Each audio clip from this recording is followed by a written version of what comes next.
تمامی دیکھنے اور سننے والوں کو السلام علیکم۔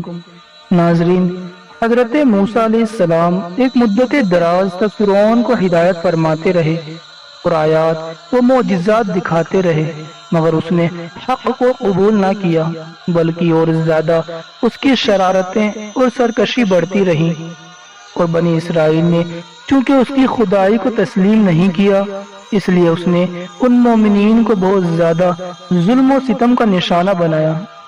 اس دوران میں ایک دم حضرت موسیٰ علیہ السلام پر وحی نازل ہوئی کہ آپ اپنی قوم بنی اسرائیل کو اپنے ساتھ لے کر رات میں مصر سے ہجرت کر جائیں۔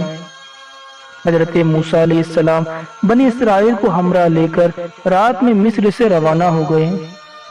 جب فرعون کو پتہ چلا تو وہ بھی اپنے لشکروں کو ساتھ لے کر بنی اسرائیل کی گرفتاری کے لیے چل پڑا۔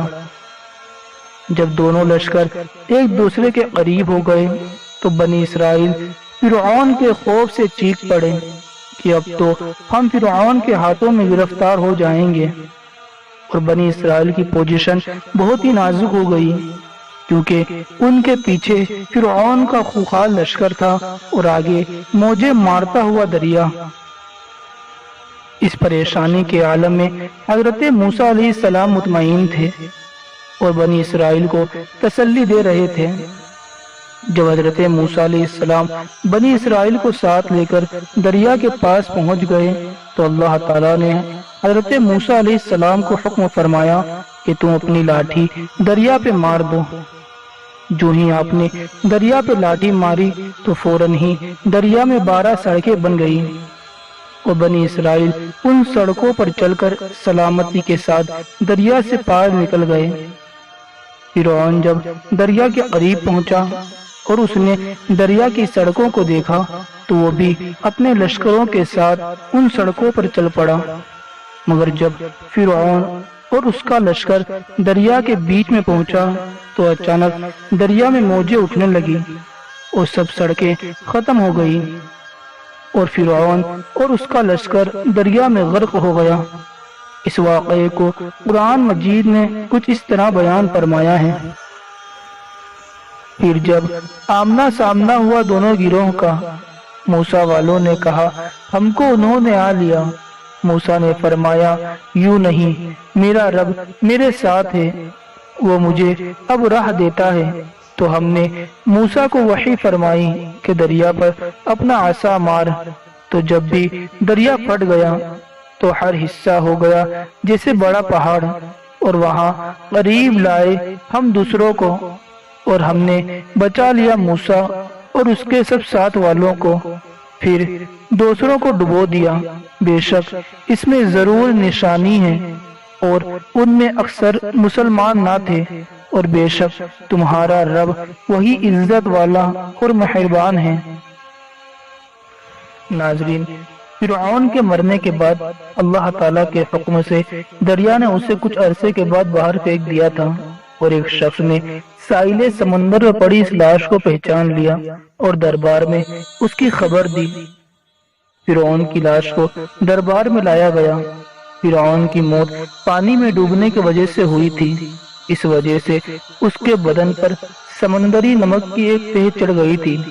اس کی لاش کو مسالہ لگا کر بڑی شان و شوکت کے ساتھ تابوت میں رکھ کر محفوظ کر دیا گیا۔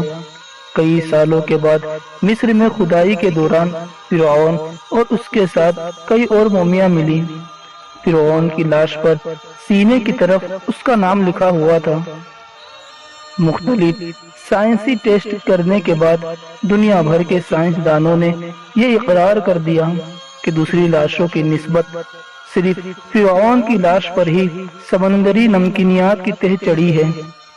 اس کے بعد اسے فرعون کی لاش کہہ کر عجائب خانے یعنی میوزیم میں محفوظ کر دیا گیا۔ سن 1882 میں فرعون کی ممی خراب ہونے لگی۔ اس وقت کی مصری حکومت نے فرانس کی حکومت سے درخواست کی کہ فرعون کی ممی کو خراب ہونے سے بچایا جائے اور جدید سائنس کے ذریعے فرعون کی موت کی وجہ بھی معلوم کی جائے۔ فرعون کی ممی کو فرانس بھیجنے کے بعد ماہرین ڈاکٹروں کی ایک ٹیم کے حوالے کر دیا گیا۔ جب مومی کے تمام اعضاء کا باریکی سے جائزہ لیا گیا تو معلوم ہوا کہ اس کی لاش میں سمندری ذرات اب بھی موجود ہیں اور موت کی وجہ بھی پانی میں ڈوبنے کی وجہ سے ہوئی ہے۔ ایک بادشاہ کی موت پانی میں ڈوبنے کی وجہ سے ہوئی۔ یہ ڈاکٹر مورس کے لیے حیرت کی بات تھی۔ اس نے اس ممی کے بارے میں اور زیادہ جاننے کی کوشش کی تو اسے معلوم ہوا کہ مسلمانوں کی کتاب قرآن میں ایک مصری بادشاہ فرعون کا ذکر ہے جو سمندر میں غرق ہو گیا تھا، اور جہاں سے لاش ملی وہ بھی مسلم دیش ہے۔ پھر وہ مصر پہنچا۔ وہ ایک سائنسدان تھا۔ اس نے اس معاملے میں مصر کے ایک سائنسدان سے ملاقات کی۔ اس سائنسدان نے قرآن کھول کر آیت نمبر 90 سے سورہ یونس کی تلاوت شروع کر دی، جس کا ترجمہ یہ ہے: اور ہم بنی اسرائیل کو دریا پار لے گئے تو فرعون اور اس کے لشکر نے ان کا پیچھا کیا سرکشی اور ظلم سے، یہاں تک کہ جب اسے ڈوبنے نے آ لیا بولا میں ایمان لایا کہ کوئی سچا معبود نہیں سوا اس کے جس پر بنی اسرائیل ایمان لائے، اور میں مسلمان ہوں۔ کیا اب وہ پہلے سے نافرمان رہا اور تو فسادی تھا؟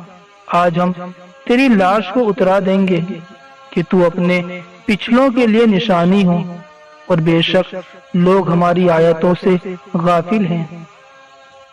ناظرین، فرعون کا خدائی کا دعویٰ، پھر اس کا پانی میں ڈوب کر مرنا، پھر پانی سے نکال اس کی لاش کا محفوظ ہو جانا، پھر دوبارہ اس کی لاش کا ملنا، پھر اس کی لاش کو جدید سائنسدانوں کے ذریعے دوبارہ محفوظ کیا جانا، سب کا اشارہ اسی جانب تھا اور بہت ہی واضح تھا، جیسا کہ اللہ تعالیٰ نے ارشاد فرمایا ہے: تجھے اگلے آنے والوں کے لیے عبرت کا نشان بنا دوں گا۔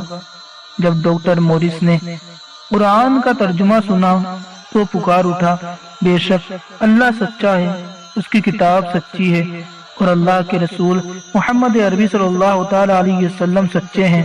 پھر ڈاکٹر مورس نے کلمہ پڑھا اور وہ مسلمان ہو گیا۔ ناظرین، ایک بات ہمیشہ یاد رکھیں کہ ہمیں قرآن مجید کی صداقت کے لیے کسی سائنس کی ضرورت نہیں۔ ہمارا ایمان ہے کہ قرآن مجید میں جو بھی لکھا ہے ہر ایک لفظ سچ ہے۔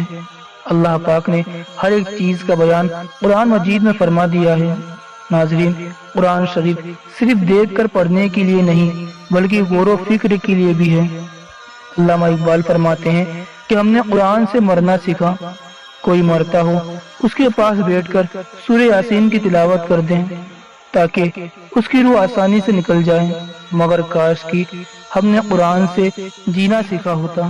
ناظرین، ہماری آج کی ویڈیو آپ کو کیسی لگی ہمیں کمنٹ میں اپنی رائے ضرور دیں، اور ویڈیو اچھی لگی ہو تو ویڈیو کو لائک کریں، اور ایسے ہی انبیاء علیہ السلام کے نورانی واقعات قرآن مجید کی روشنی میں جاننے کے لیے نیچے ریڈ بٹن پر دبا کر ہمارے چینل کو سبسکرائب ضرور کر لیں۔ آج کے لیے بس اتنا ہی، انشاءاللہ تعالی پھر ملیں گے ایک نئی ویڈیو کے ساتھ۔ تب تک کے لیے اللہ حافظ، فی امان اللہ۔